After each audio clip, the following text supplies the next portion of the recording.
Hey everyone, welcome back. In this video, I want to show you how to disable comments on your Instagram Reel videos. Please consider subscribing to my channel as I have several Instagram videos.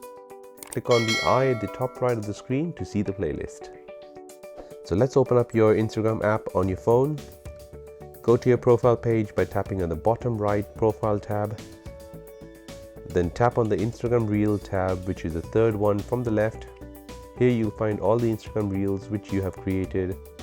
To disable comments on a specific video, tap on the video and then tap on the comment icon at the bottom of the video.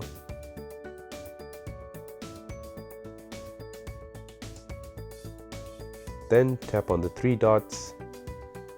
You should see a small menu appearing at the bottom of the screen. Switch on turn off commenting.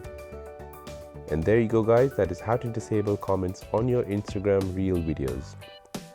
If you have any questions, please do let me know in the comment section down below. I'll get back to you as soon as I can. Thank you for watching and I'll see you in the next one.